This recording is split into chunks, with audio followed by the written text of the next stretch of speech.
I just caught this guy. Literally.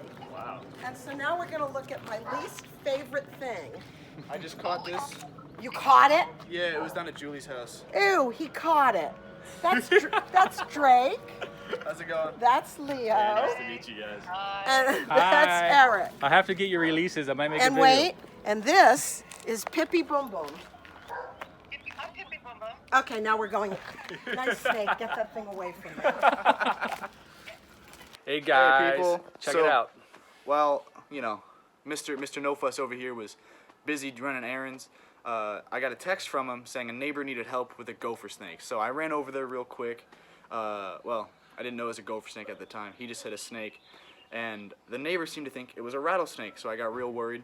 Got over there, saw it was a gopher snake, and once I knew that, it was pretty easy to take care of. I just grabbed it and, you know, with care. Hey, let's show Took them it the over. snake. We got it right Absolutely. here. You guys ready to see this All beauty? right.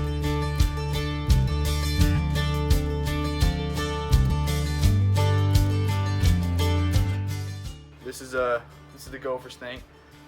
I feel like we should probably do like an actual measurement to see that, but Yeah. he's a pretty big guy. You know, pretty chunky. You can see the end of his tail. He's still pretty chunky and meaty. Is he slimy? Well, right now, so you didn't like being touched near the head.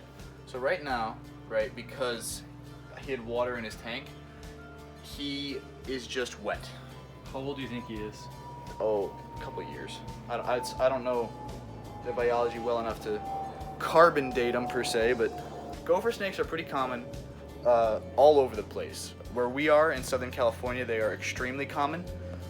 They are commonly confused for rattlesnakes, given their sort of similar coloration. This is a video of a real rattlesnake that we took last year. As you can see, it has a little rattle on its tail, and its head is that diamond shape we talked about. And we didn't really get as close to it as it looks in this video because I zoomed in on the video clip, so stay far away from rattlesnakes. So I mentioned that I was able to tell the difference between, you know, this guy and a rattlesnake pretty easy. I have grown up with these snakes, right? I have grown up around them, I've grown up handling them, I've grown up catching them. I know the signs to tell the two apart like the back of my hand, right? If you are unsure if something is a rattlesnake or a gopher snake, don't touch it. It's not worth it. Don't even touch it. All right, don't even get close to it. With him, I could tell because I know very well the distinctive diamondback pattern on the rattlesnakes around us, right, western diamondbacks, as well as the fact that his head, if you see that, is a little more like oval shaped, whereas a rattlesnake's head is thick and triangular, like a half diamond basically. So this guy could tell he was a gopher, especially because he doesn't have a rattle, right? But that's never a sure sign because sometimes rattlesnakes, if they're small, won't have rattles yet. And what does he eat?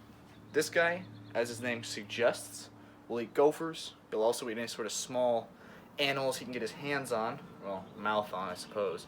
He's really trying to move. What would happen if this guy bit you? I've been bit by snakes like him before. Essentially, it would be like, imagine like you just get poked. It feels like a bunch of little like pokes, right? Almost like a thumbtack. Not quite as deep because they don't really have big teeth. They just have like little like hooks almost. There wouldn't be any venom. He would just basically, it would grab you. It would draw a bit of blood, right? And especially since he's bigger, it would probably hurt more. But he would just sort of grab you as if he bit me here, and there'd be like a little U shape of blood dots. And what would happen if a rattlesnake bit you? Your blood would boil. So And it could be fatal, right? unless you get immediate medical help, it will be fatal. So do not mess with snakes if you don't know exactly what they are. So gorgeous. We've handled this guy long enough. I think it's time we release him back to his natural habitat. Right, so anytime you catch a wild animal, it's very important to put it back in a safe, natural environment, right? If I put it up near the neighborhood, it could get hit by a car or another person may mess with it. But down here on a nice wild hillside, he's probably gonna have a good, long, happy life. So I'm gonna put him on down, see where he runs off to.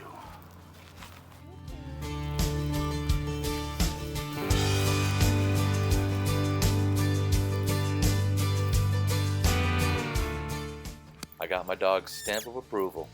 Another job done. No fuss. Thanks for watching.